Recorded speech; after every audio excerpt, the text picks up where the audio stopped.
ایک قوم کا ذکر ہے جس کی تباہی آج تک انسانیت کے لیے ایک راج بنی ہوئی ہے۔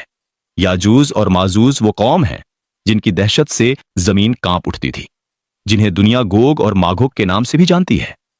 کہا جاتا ہے کہ ان کی تعداد اتنی زیادہ تھی کہ جب وہ کسی زمین پر قدم رکھتے تو وہاں کی گھاس تک مٹ جاتی تھی، ندیاں کا پانی پی جاتے، پہاڑوں کو روند ڈالتے اور شہروں کو راکھ بنا دیتے۔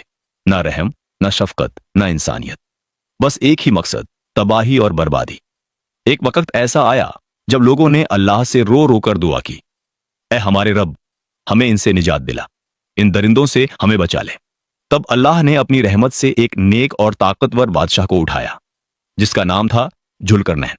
ذوالقرنین وہ شخص تھے جنہیں اللہ نے علم، طاقت اور رحمت تینوں سے نوازا تھا۔ ذوالقرنین نے پوری دنیا کا سفر کیا، اور جب وہ دو پہاڑوں کے درمیان پہنچے تو وہاں کے لوگوں نے کہا، اے ذوالقرنین، یاجوج ماجوج ہمارے علاقے میں حملہ کرتے ہیں اور ہماری کھیتی، ہماری اولاد سب تباہ کر دیتے ہیں۔ کیا تم ہمارے اور ان کے درمیان ایک دیوار بنا دو گے؟ ذوالقرنین نے کہا، اللہ نے مجھے جو طاقت دی ہے میں اس کا استعمال تمہاری حفاظت کے لیے کروں گا۔ انہوں نے پہاڑوں کے درمیان ایسی مضبوط، بھاری اور عظیم دیوار بنائی، اتنی مضبوط کہ یاجوج ماجوج نہ اسے توڑ پائے نہ اس پر چڑھ پائے، اور پھر صدیاں بیت گئیں۔ وہ دیوار آج بھی کہیں موجود ہے، مگر کوئی نہیں جانتا کہاں ہے۔ کچھ کہتے ہیں کہ وہ کوکج کے پہاڑوں کے درمیان ہے، کچھ کہتے ہیں ترکستان کے پاس ہے، اور کچھ اسے زمین کی گہرائی میں چھپا ہوا مانتے ہیں۔ مگر اتنا طے ہے کہ وہ دن آئے گا جب یہ دیوار ٹوٹ جائے گی، اور جب ٹوٹے گی تو لوگ ڈر سے بھاگیں گے، ہر طرف تباہی اور خون ہوگا۔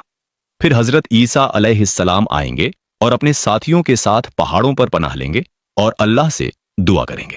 تب اللہ ایک کیڑا بھیجے گا جو یاجوج ماجوج کی گردنوں میں گھس جائے گا، اور وہ سب ایک ہی رات میں مر جائیں گے۔ صبح جب سورج نکلے گا تو زمین لاشوں سے بھر چکی ہوگی، ان کی بدبو سے ہوا تک سڑ جائے گی۔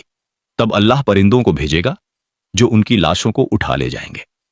پھر ایک تیز بارش ہوگی جو پوری زمین کو دھو ڈالے گی، ہوا صاف ہو جائے گی اور زمین پھر سے ہریالی سے بھر جائے گی۔